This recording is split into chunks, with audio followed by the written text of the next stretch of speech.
Hey, Tech Guide Ninjas here. Hope you're having a good day today. So today we're looking at how to highlight text in Google Docs. So highlighting parts of your text makes it more readable and dynamic. So whether you're like a freelance writer or a student, you can highlight parts of an article you're creating to make it stand out. So this is how you do it. So open the article where you want to add highlights, then use your cursor to highlight the text that you want to stand out.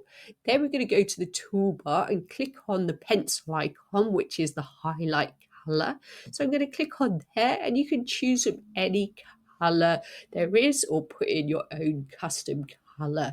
So for this tutorial, I'm going to choose green, and you can see that my text is highlighted. So if you want to remove that, you can either just click the back button or highlight it again and click on the pencil icon and click on none. I hope that was helpful. Please like the video and subscribe. I will see you soon.